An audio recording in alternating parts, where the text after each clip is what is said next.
ਜਦ ਰਾਤ ਨੂੰ ਸਾਰੇ ਸੌਂਦੇ ਨੇ, ਦੋ ਨੈਣ ਨਮਾਣੇ ਰੋਂਦੇ ਨੇ। ਕੋਈ ਮਿਲਦੀ ਰਾਹ ਨੈਣ ਨਿਕਲਣੇ ਨੂੰ, ਗਮ ਚਾਰ ਚੁਫੇਰੇ ਹੁੰਦੇ ਨੇ। ਮੈਨੂੰ ਸਮਝ ਕੇ ਪਾਗਲ ਵੇਖਣ ਲਈ ਕਈ ਲੋਕ ਆਣ ਖਲੋਂਦੇ ਨੇ। ਜਿਹੜੇ ਪਿਆਰ ਕਿਸੇ ਦੇ ਨਾਲ ਕਰਦੇ ਨੇ, ਉਹ ਹਿੰਜੂਆਂ ਦਾ ਹਾਰ ਪਰਾਉਂਦੇ ਨੇ।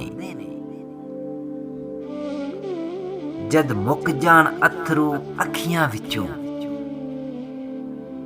ਫਿਰ ਕਤਰੇ ਖੂਨ ਦੇ ਆਉਂਦੇ ਨੇ। ਜਿਹੜੇ ਤੋੜ ਨਿਭਾਉਣ ਦਾ ਕਹਿੰਦੇ ਸਨ, ਅੱਜ ਵੇਖ ਕੇ ਬੂਹੇ ਢੋਂਦੇ ਨੇ। ਪਿਆਰ ਸੱਜਣਾ ਜਿਨ੍ਹਾਂ ਦਾ ਖਾਲਸ ਹੋਵੇ, ਉਹ ਕਦੇ ਨਹੀਂ ਕਿਸੇ ਹੋਰ ਦੇ ਹੁੰਦੇ ਨੇ। ਉਹ ਕਦੇ ਨਹੀਂ ਕਿਸੇ ਹੋਰ ਦੇ ਹੁੰਦੇ ਨੇ।